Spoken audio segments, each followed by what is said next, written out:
The information presented is for informational purposes only. The opinions expressed are not necessarily the opinions of any Daikin company. This information should not be confused for accounting, legal, medical, or other professional advice. Please seek advice from a qualified professional for any specific questions. It's actually a very safe refrigerant.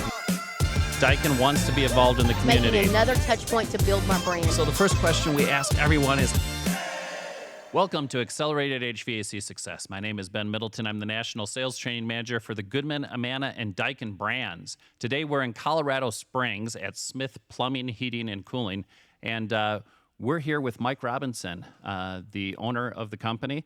Mike, thank you so much for inviting us out here. Oh, very welcome. Thanks for being here. So last week we got to hear a little bit about how you built this, and you've just built a phenomenal organization here. But that came with the experience that you've had in building other companies in other parts of the country, and a blueprint that you've kind of built for success over time. And I was fortunate enough to actually work for you in Racine, Wisconsin, and you had the same blueprint when it came to pricing. And so I wanted to talk with you a little bit about your pricing philosophy and strategy. Today in the industry, I would say that still a majority of contractors that are out there use some sort of a multiplier or divisor methodology that they've been taught maybe by their father, maybe their grandfather did it before them, or they've just heard from other people in the industry, this is the way that you price the system. But you have a little bit of a different take on that when it comes to pricing, and I'd love to just explore that with you. And if you wouldn't mind, share kind of that philosophy with all of our viewers. Sure. So we actually do a class for you in the learning lab. We do a branding and pricing strategy. So the number one thing any contractor needs to do is the first thing before we even talk about pricing is you have to establish your brand in the market. There's a reason why Kia doesn't sell a $200,000 automobile. And there's a reason why Mercedes doesn't sell a $25,000 automobile, because they have different brands, different customer-focused marketing, customer-focused pricing, and they build their products around a brand that they've established in the market, right? Mm-hmm. So what I've noticed over the years now, 35 years in the business, what I've noticed is there are a lot of pricing strategies out there. There's a lot of consultants and trainers who talk about pricing strategy. The issue, of course, isn't just that you have a price, but does your price meet your brand and what you're trying to establish, okay? So what we've always done, or what I've always done in my businesses, is I want to be the Ford dealer. I don't want to be the cheap guy. I don't want to be the Mercedes or Lamborghini dealer. I want to offer customers great value at a fair price, not a cheap price, and I certainly don't want to overprice services or installations relative to what the value is the customer's getting. So our pricing strategy is simple. We look at the market and we use, Gary Ellicks and I both have had this philosophy probably since our time at Service Experts together. And that's that I look at gross dollars per crew day. I look at gross dollars per labor hour. I know that, Ruth King has a great budgeting and evaluation strategy. I've seen Ruth's stuff. I don't use it specifically, but a lot of those tactics are very good for contractors, and I've learned from those. But fundamentally what we do is we go to market based on our overhead plus strategy of not using any divisor method, not using anything like that, but how much per crew day when I put them out there do I want to generate? I think Ruth does it by how much dollars per crew hour you want to generate, which is even more micro than what I do, and it's very effective. She's a great program. But what we do is really look at gross dollars per crew day or gross dollars per labor hour that we do on our service side. So in order to do that, you have to understand, obviously, your operating expense. You have to have a a way of departmentalizing and understanding your different costs for each of your different department centers. And Gary and I have talked about that many times. He's been on the podcast with us, and we've talked about the departmentalization and putting that together. But I think, for a lot of contractors, that can seem overwhelming as far as putting all of that together and trying to figure out where to put everything. You actually helped us put together our chart of accounts just to help contractors categorize and put all that stuff together, which is available on the HVAC Learning Campus, and people can download and access that if they want. But how do you go about understanding your operating expense, and where do you see contractors maybe spend way more than they should in that operating expense category so they can bring that down? So let's start at the beginning of someone who's either in a small business, starting a small business, or something like that. Normally what I tell them to do is look at your pricing of your competitors in the market. So again, it's market. In fact, that's what the class is called, market-driven pricing. Right. Because in your market, if the majority of people are at $10,000 and you think you're going to go to market at $20,000, the market potential for that offering is pretty small. Conversely, you don't want to go to market at $6,000 because you're leaving too much money on the table. So first thing I tell young contractors in the business, whether their age doesn't matter, I mean young contractors to the business, is look at the pricing in the market and then figure out what your pricing could be, and then back into what the margin and the profit looks like based on the price you believe you can sell in the market. Not everybody believes that and not everybody follows that, but I've been fairly successful doing it that way. So at the beginning, you look at where the market is. Then as you grow and you get your numbers, the actual, what are your direct costs? What is your overhead? So that now you're pricing for direct costs, you got to capture them all, plus your overhead and an allocation per crew. And where this really becomes very effective for contractors to understand is, here's what I hear sometimes.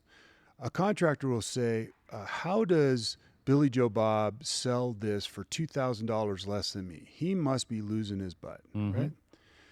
Here's the deal is if I have overhead, if we have the same overhead as a company, let's say, I'll just use a number. Let's say our overhead is $10,000 and I have one install crew.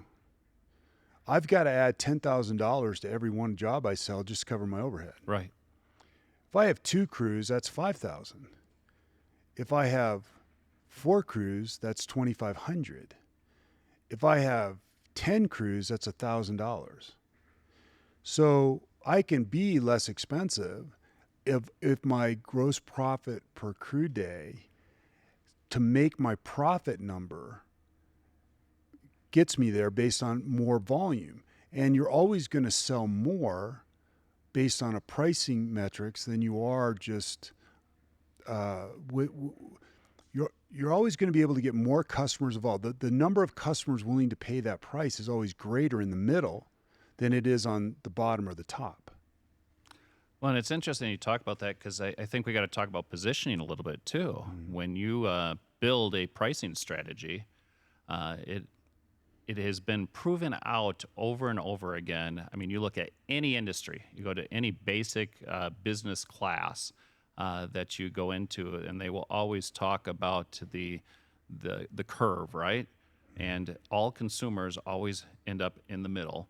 And then you have the outliers that are on the side. It's the old, dropping the balls at the top of the Plinko board. You'll see most of the concentration will end up in the middle of that pattern that you have there. That's right. But in the HVAC industry, if I look at Hardy's shipping data, the funny thing is, to me, we will see 80% of the jobs being sold in the industry as a whole are in the base efficiency, the government minimum efficiency equipment. And a lot of that comes back to HVAC contractors just not offering options. Well, if they're in the divisor method, their basic units are going to be $12,000 to $14,000 Right. using divisor method. I sell a mid-range, the two-stage 17-SEER units for $12,000 to $14,000 Yeah. because my gross profit per man day is the same the only thing that differentiates my selling price, not perfectly, but pretty close. The only thing that differentiates my selling price is the cost of the equipment. The labor's the same, maybe a little bit here or there. The support materials are about the same. And the overhead per crew day going out is about the same. So the only thing variable in that whole thing is the cost of the equipment. Right. So if I have an 80, 14 SEER and all the way up to a 96, 97 multi-stage or an inverter technology condensing unit, the only difference really in that price, and it's not exactly, but the only difference in that price is the cost of the equipment. Right. So when I sell that top end unit for $19,000, people think I'm out of my mind.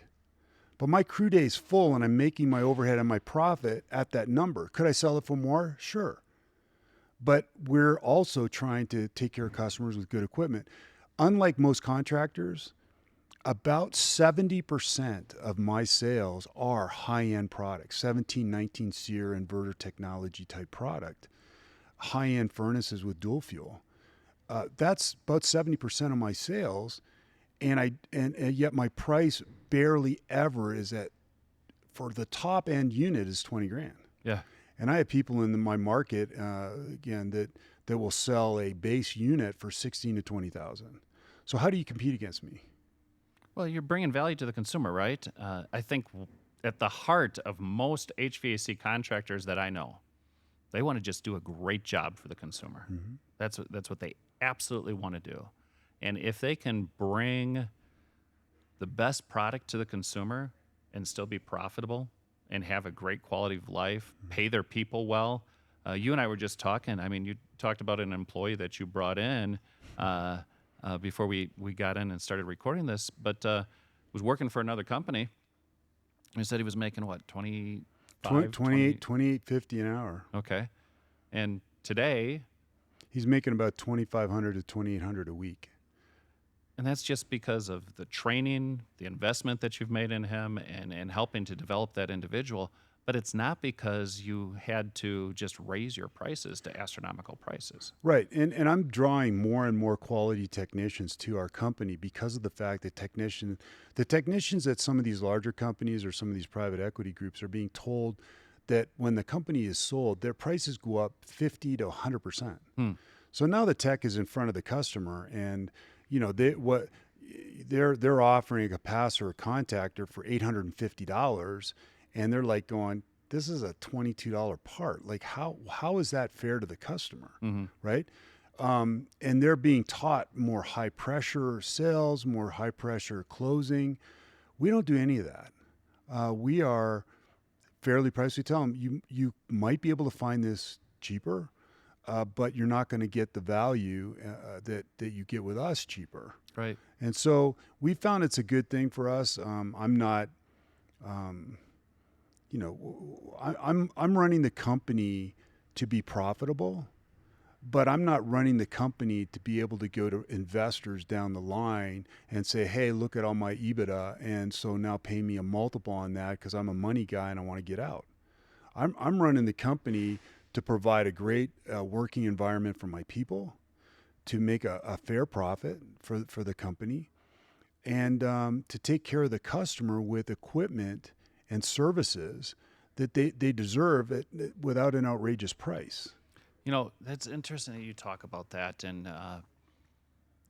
expand on that a little bit more. Running a company for EBITDA and, you know, really trying to squeeze every last bit that you can out of the company versus running a company for growth and longevity. What is the big difference between those two? Well, you know, I'm certainly not an expert in the private equity world and what they're trying to do, but here's what we've seen. We've seen private equity guys come in And there's sort of like three tiers, right? The bigger fish eats the little fish all the way up the chain until you get to the whale, right? Yeah. So what happens is these guys come in, they offer people, money, they buy them, they squeeze every nickel out of them. They take and I'm being general here. There's some good ones out there, and I don't want to disparage any of the good ones because there are good ones out there. But a lot of these guys come in, they try to squeeze every nickel out of the company. Take away the morale of the company, change the culture of the company. They don't care. They just want to drive EBITDA to the bottom line so that they can get to a certain number, and then they flip that, and then they all walk away with a bunch of money. That's not if you're in business for yourself and certainly you want to make money. Certainly you have to be profitable. Certainly you have to do things, but I'm not driven by EBITDA to get out. I'm a contractor. Mm-hmm. My people are technicians and craftsmen. We're providing a great service to the consumer. We're following up with customers. We have 100% satisfaction guarantee with our pricing and with our quality of our work. So if you're not happy with the quality of work, you're not happy with all this stuff, you let us know, we'll make it right, whether it's fixing it, changing it, or refunding you part of your service fee. Or even installation fee, because long term is we live here and we meet you and we want you to be satisfied. That doesn't mean you can satisfy everybody, I promise you, but that means is overall you get great reviews, and as you can see, I mean we're 4.9 out of 5 stars, 3,500 reviews. We treat the customer well. We do quality work at a fair price. We're not cheap, but we're certainly not to the level of some of these private equity groups or even the larger contractors in the market. And I would caution every contractor that you don't race to the bottom. This isn't about beating everybody's price in the market, but this is about driving the brand and the quality of price. And let me add one more thing. And everyone needs to understand that our business, we're in it and we're contractors and we see it in our business. But there's many other businesses out there that we could learn from, primarily the car industry, because they're getting people to pay $50,000 to $100,000 every 5 years for something that depreciates immensely.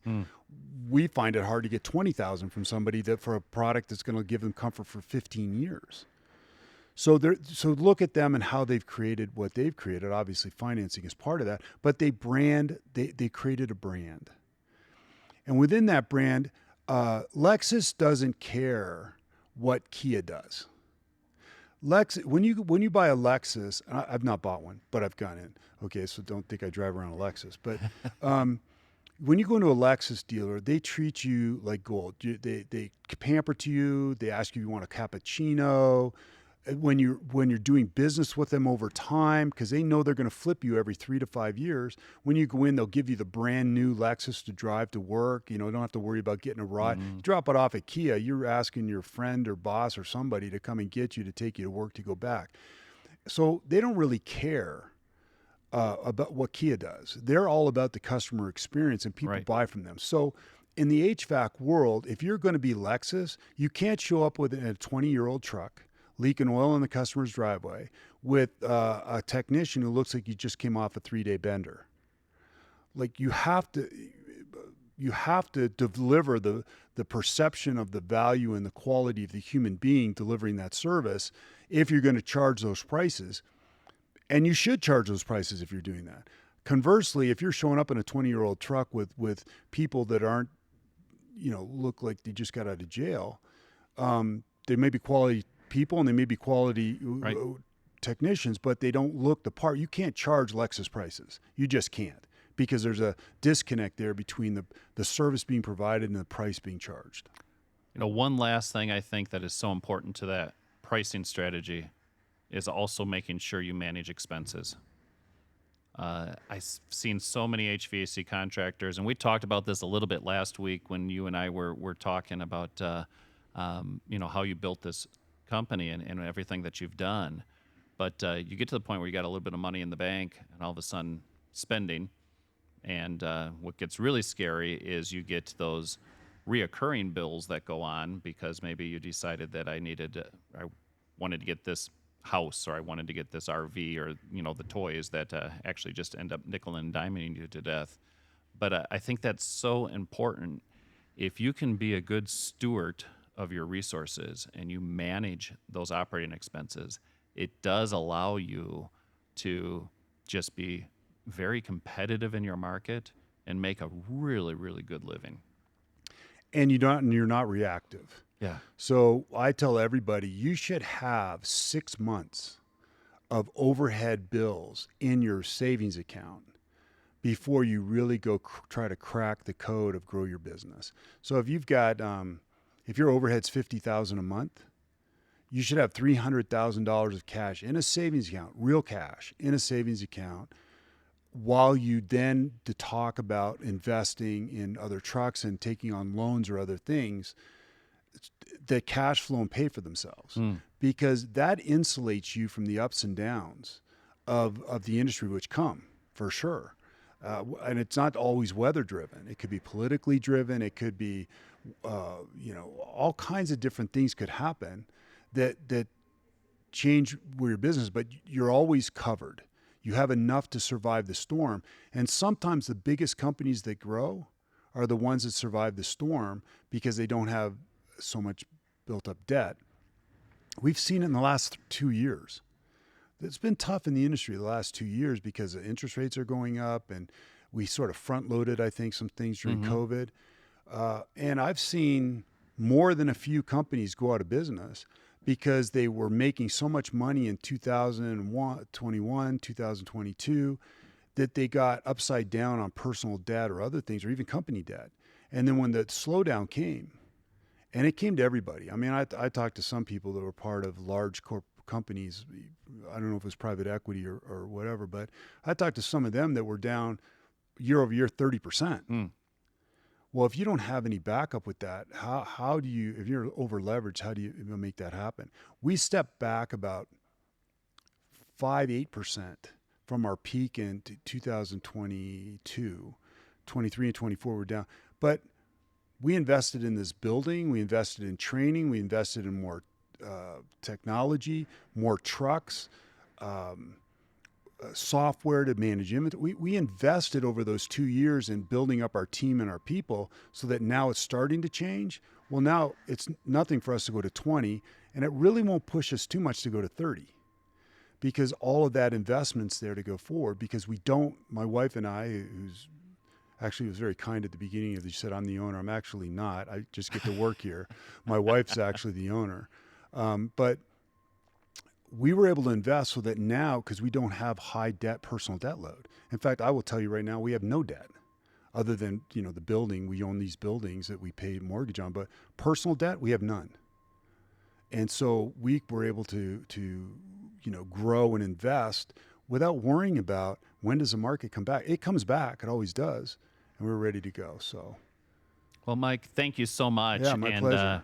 I think we've got one more week in us. We're going to get together again next week, and we're going to talk about technology and how that is really evolving the industry. But thank you so much for spending time with us. Thanks, Ben. Yeah. Yep. For all of you that are out there, if you liked this episode, please go ahead and hit that like button. And and also please make sure that you're subscribing to our podcast channels, or you're following us on YouTube so you can be informed of all of the other upcoming episodes that we have. Until next time. It's actually a very safe refrigerant. Daikin wants to be involved in the community. Making another touch point to build my brand. So the first question we ask everyone is,